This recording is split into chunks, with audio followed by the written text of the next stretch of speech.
రాయలసీమలోనే మొట్టమొదటిగా ప్రపంచ స్థాయి రోబోటిక్ కీళ్ల మార్పిడి శస్త్రచికిత్సలు. ప్రైవేట్ హెల్త్ ఇన్సూరెన్స్ పాలసీ కలిగిన వారికి క్యాష్లెస్ సౌకర్యం. Vidyasagar hospitals, Rajiv road, Marutinagar, Sonu vision దగ్గర, కడప.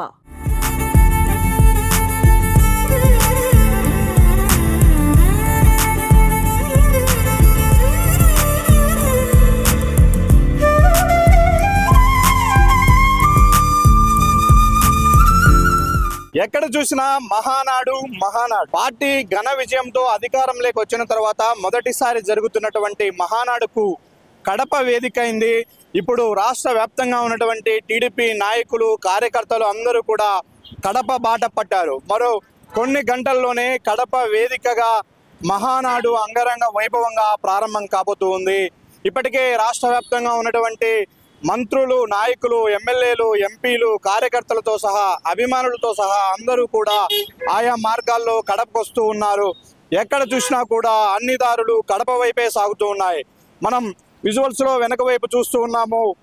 రాష్ట్రంలో నలుమూలల నుంచి వచ్చే ప్రతి టీడీపీ కార్యకర్తకు, అభిమానికి ఘనంగా స్వాగతం పలికే విధంగా కడప జిల్లా నాయకులు ఇక్కడ స్వాగత తోరణాలను ఏర్పాటు చేశారు. కడప విందు భోజనాన్ని రుచి చూపించడానికి వాళ్ళందరూ కూడా అరేంజ్మెంట్స్ చేస్తూ ఉన్నారు. ఈసారి నా బుక్తో నా భవిష్యత్ అనే విధంగా కడపలో మహానాడు నిర్వహించడం కోసం జరుగుతున్నటువంటి ఏర్పాట్లన్నీ కూడా కొలిక్కొచ్చాయి. మరి కొన్ని గంటల్లోనే జాతీయ అధ్యక్షుడు, రాష్ట్ర ముఖ్యమంత్రి నారా చంద్రబాబు నాయుడుతో పాటు నారా లోకేష్ కూడా మహానాడు జరిగే సభా ప్రాంగణానికి చేరుకోబోతూ ఉన్నారు. రేపు ఉదయం నుంచి కూడా షెడ్యూల్ ప్రకారం 3 రోజుల పాటు జరిగే మహానాడు కార్యక్రమాలు ప్రారంభం కాబోతూ ఉన్నాయి. దానికి సంబంధించినటువంటి ఏర్పాట్లన్నీ కూడా ఒక్కొక్కటిగా కొలిక్కొస్తున్నాయి.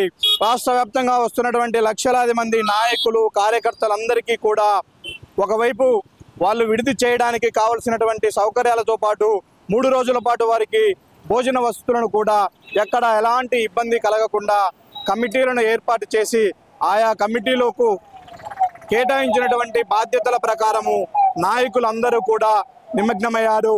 ఇప్పటికే రాష్ట్ర కేబినెట్ మొత్తం కడపలోనే మోహరించింది. కడప ఆర్ఎంబి గెస్ట్ హౌస్లో ప్రతి గంటకు ఒకసారి రివ్యూ మీటింగ్ జరుగుతూ ఉంది గత 2 రోజులుగా. ప్రతి గంటకు మహానాడు ఏర్పాట్లు ఎంతవరకు వచ్చాయి అనే విషయాలపైన వాళ్ళు ఈ సమీక్షలు నిర్వహిస్తున్నారు. మరి కాసేపట్లో కడప కేంద్రంగా జరగబోయే మహానాడుకు సంబంధించి అన్ని ఏర్పాట్లు కూడా పూర్తవబోతూ ఉన్నాయి. రేపు ఉదయాన్నే షెడ్యూల్ ప్రకారము మహానాడు కడపలో ప్రారంభం కాబోతూ ఉంది.